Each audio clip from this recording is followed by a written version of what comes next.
पर मोदी ने पहली बार मध्य प्रदेश में बीजेपी पोलिंग बूथ कार्यकर्ताओं के सामने बोला, जिसके बाद से यूसीसी को लेकर देश में एक बहस का दौर शुरू हो गया और तरह तरह की बातें सामने आ रही। इस पर मुस्लिमों का रुख थोड़ा टेढ़ा है। इसी को लेकर पीएम मोदी ने मुस्लिमों के लिए एक बड़ा तीर छोड़ा। देखना होगा कि वो तीर सही निशाने पर लगती है या नहीं। देखिए ये रिपोर्ट।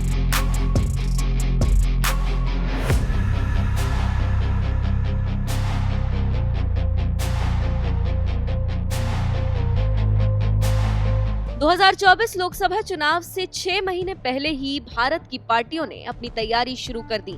एक तरफ विपक्ष गठबंधन कर मोदी को हराने की कोशिश कर रहा है, तो वहीं दूसरी तरफ मोदी शाह विपक्ष की तरह ही गठबंधन बनाकर आगे बढ़ रहे हैं। इसके साथ ही साथ बीजेपी के तरकश का सबसे खतरनाक तीर हिंदू मुसलमान भी चल दिया गया, जिसके मुताबिक बीजेपी राम मंदिर, 3 तलाक, यूसीसी के साथ साथ ध्रुवीकरण पर सत्ता में आने की कोशिश करेगी। इसी बीच यूसीसी पर मुसलमानों को समझाने के लिए भारत एक बहुत बड़े स्कॉलर आ रहे हैं, जिनकी चर्चा काफी हो रही है। खबरों की माने तो दुनिया भर में इस्लाम के नरम धड़े की आवाज समझे जाने वाले मोहम्मद बिन अब्दुल करीम अल ईसा अगले हफ्ते भारत आने वाले। ईसा सऊदी अरब की संस्था मुस्लिम वर्ल्ड लीग के महासचिव। सूत्रों की माने तो अपने 5 दिन के दौरे में ईसा विदेश मंत्री एस जयशंकर, राष्ट्रीय सुरक्षा सलाहकार अजीत डोभाल और अल्पसंख्यक मामलों की मंत्री स्मृति ईरानी से मुलाकात करेंगे। साथ ही वो राष्ट्रपति द्रौपदी मुर्मू से भी मिल सकते हैं। अब हम बताते हैं कि जिस संस्था के ईसा हेड हैं, वो करती क्या है। मुस्लिम वर्ल्ड लीग नाम की संस्था का दुनिया भर के मुसलमानों पर बड़ा असर माना जाता है। उनका भारत दौरा इस लिहाज से भी अहम है, जब केंद्र सरकार यूनिफॉर्म सिविल कोड लाने की तैयारी में है। इस तरह का बदलाव बिना सभी समुदायों की सहमति के मुमकिन नहीं है और ऐसे मौकों पर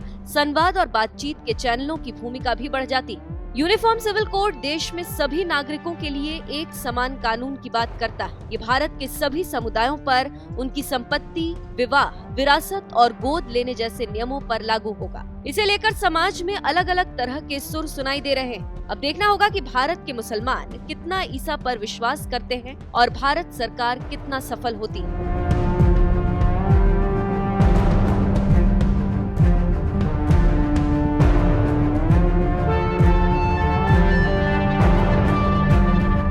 अब आपको बताते हैं कि ईसा मुस्लिम वर्ल्ड लीग में आने से पहले क्या करते थे। मीडिया में छपी खबरों की माने तो 2016 में मुस्लिम वर्ल्ड लीग का महासचिव बनाए जाने से पहले ईसा सऊदी सरकार में न्याय मंत्रालय संभाल रहे थे, जहां उन्होंने पारिवारिक मुद्दों, महिलाओं के अधिकारों से जुड़े कई सुधारों को लागू करवाया।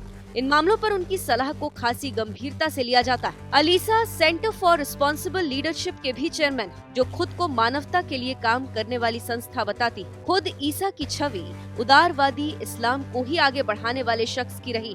दुनिया भर में अलग अलग संप्रदायों और समुदायों के बीच रिश्तों की मजबूती को लेकर उन्होंने जो कोशिशें की, उन्हें काफी प्रशंसा मिली। संयुक्त राष्ट्र में की गई उनकी पहल पूर्व और पश्चिम के बीच समझ और शांति के पुल बड़ी चर्चा में रही थी। अल ईसा अपने कार्यक्रमों से उन कोशिशों के बारे में बात करते हैं जो मुस्लिम समुदाय और पश्चिम के बीच इस्लामोफोबिया के चलते बढ़ रही खाई को कम कर सके। तो आप समझ गए होंगे कि ईसा कौन है। सऊदी अरब के सामाजिक ताने बाने से निकलकर पश्चिम में इस्लाम के उदारवादी चेहरे की तरह उभरे मोहम्मद बिन अल ईसा ऐसे समय भारत आ रहे हैं जब यूनिफॉर्म सिविल कोड के नाम पर आम सहमति बनाने की कोशिश की जा रही है।